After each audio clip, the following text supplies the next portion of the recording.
الأسبوع ده حصل حادثتين عكس بعض ومن أبشع ما يكون. الحادثة الأولى 19 أب وأم بيبكوا دم على عيالهم اللي هم راجعين من الشغل عشان خاطر 130-150 جنيه، في لحظة وبدون ما يحسوا لقوا نفسهم عند ربهم.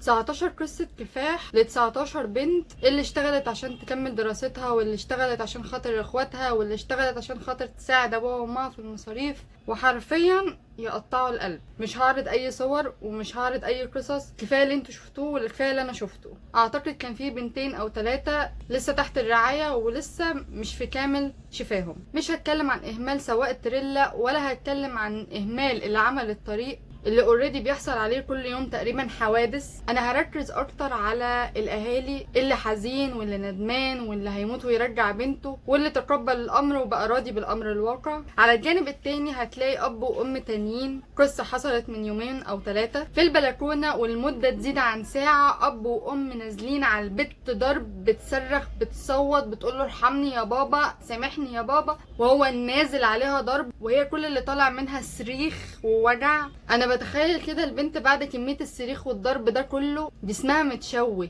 نفسيتها بايظه. البنت مصدر الامان الوحيد ليها هو ابوها، فلما يبقى ابوها وامها الاتنين مصدر تخويف ومصدر ايذاء ليها، البنت دي بتطلع نفسيتها اوحش ما يكون، وبتطلع بني ادمه تعبانه ومش سويه ومتدمره حرفيا، مش هتعرف تتعامل وهتفضل على طول خايفه في المجتمع. انا عرضت لك قصتين، اب خسر بنته وزعلان فعلا عليها، واب تاني بيضرب بنته بكذبة ان هو عارف مصلحتها وبيربيها. فانا ممكن اسألك يا اب وممكن اسألك يا ام، هم عايشين في حضنك دلوقتي، انت بتقدم لهم ايه؟ بتزرع فيهم ايه؟ هل هم بيحبوك ولا لا؟ هل انت بتحتويهم ولا لا؟ هل انت عارف قيمتهم؟ هل انت متخيل ان في يوم من الايام ممكن تخسرهم؟ دايما الابن هو اللي بيخاف ان هو يخسر ابوه وامه. طب لو حصل العكس؟ دايما بنقول ان بر الوالدين يا ابناء اطيعوا والديكم في الرب. وبرضو على النقيض التاني، ما تستفزوش عيالكم. الايتين موجودين في نفس الكتاب، لا تغيظوا ابنائكم. راجع نفسك وراجعي نفسك،